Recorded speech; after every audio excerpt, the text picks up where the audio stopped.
Alright, so a few things to remember when using Jabari Parker. Remember, he is not the fastest player in the world. He actually has a slow pace dribble for the taller players, uses his body as a shield, mid-range equals success, and creates switches on offense. And also, don't forget to subscribe to the channel if you're new. But what I'm going to show you first is using him as a pick and fade type of man, shooting threes, mid-ranges, and stuff like that.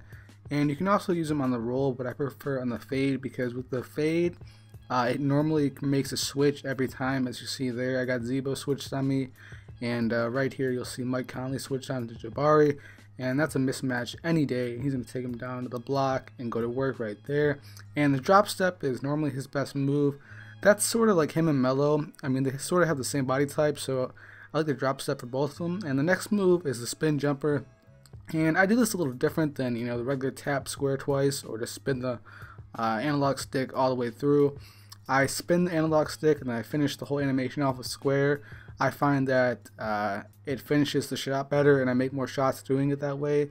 And you definitely want to stay in the mid-range area when doing this. Take a look at the space it creates, but the next move is sort of like a cross to a spin, and it gets you to the rim almost every fucking time. You can do it with faster players as well, but this works well with Jabari because he's not as fast, so he uses his body to get to the rim. Now to do this, you want to rotate the stick from the opposite ball hand to the ball hand, and you'll get this animation most of the time.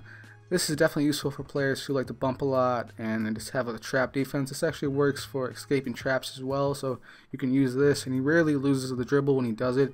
And hopefully his speed is updated because that'll help him finish better at the rim, but he finishes alright for being a rookie, and his size helps as well. Now also off the pick, you can use him as like a point guard almost, as you've seen right there with the pass to Sanders. And right here there's a mismatch. He's on Plumlee, and of course he's going to drive by him for the contact layup.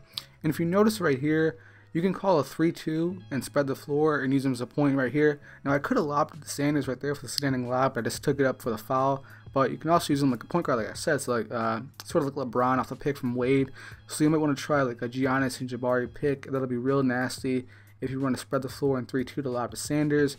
And you know, you can also just use him as the lob finisher for the pick and roll.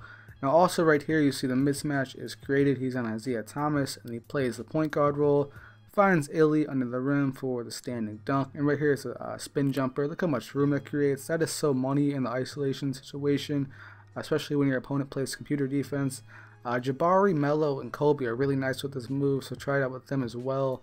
And he's just money with it overall. Now don't try it over double teams and stuff like that because it's obviously not going to go in at a higher rate than it would if it was on a single team. Just play smart when you do it. I mean, if you get double pass to open teammate like Brandon Knight, OJ Mayo, they both cash from 3 and mid-range. And right here, here's that cross to a spin move.